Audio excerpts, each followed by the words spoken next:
I don't know if it's legal in your state, but in Tennessee, it's legal to double-side a deal. So you can be a dual agent, a transaction broker. That's what they're called.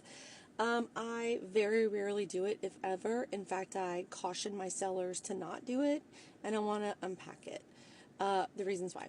So I don't think that anybody, no matter if it's legal and you do it all the time, I don't think you should, because I think it's one of the number one ways to get yourself into the hot seat in terms of representation. Why? Because I don't know anybody who can be impartial throughout the whole transaction and get the seller a good deal and get the buyer a good deal and not have to be impacted by whatever their commission is. I've even been on a listing appointment before, and they're like, hey, what are the odds that you're going to double-side it? Could you do a reduced commission? Sometimes I'll say, yeah, no problem, knowing I'm never going to double-side it. But more often than not, I'm like, can I talk to you about the dangers and the cautions that you should have about even wanting an agent who wants to double-side it? Like, I'm not a greedy agent. I don't know any benefit to the seller why they would want their agent to double-side a deal. I've yet to come up with a valid reason. Maybe you guys can tell me. Those of you that do double-side deals, like, why do you do it? And you can't say because I make more money, because I think it's arguably a lot more stressful to be the sole agent responsible for someone's transaction, purchasing and selling. But maybe I'm wrong. I'm willing to learn.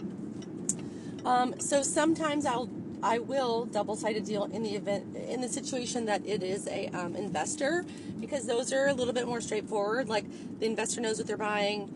There's nothing I'm guarding and protecting in terms of, like, as rich as it could be with a personal homeowner selling to a homeowner purchasing. But I mean, I'd have to look back. I would say that I've probably done it less than 20 times in 17 years. Maybe even less than 10 times. I don't even know. I'd really have to think about it. But anyway, but I talk about, like, the impact that it could have, that you cannot be impartial. And so in Tennessee, you have to be a transaction coordinator. You default. You are not a designated agent for either party. And you know what that means? I mean, I don't know how many people actually adhere to it, but you can find yourself in hot water if you don't. Transaction broker facilitator means I can't give you any advice. So you've just met with me, seller. You're a seller. You've just met with me. You've told me I need to net blah, blah, blah money. Okay, I know your bottom line. Cool. I know your bottom line. So then a buyer comes to, I want the listing agent to represent. So you know what I do? Buyer, what would your terms like to be? Buyer says, I don't know. What do you think? I can't tell you. I'm a transaction broker. I can't tell you. Offer gets written. Seller receives the offer. Seller says to me, Jennifer, what do you think about the offer? I can't tell you. I can't tell you. I'm literally a paper pusher, so you're literally paying for me to be there less for you. Like, whatever your commission is, say it's $1. I mean, it doesn't matter, but wouldn't you rather, as a consumer, want me all to yourself?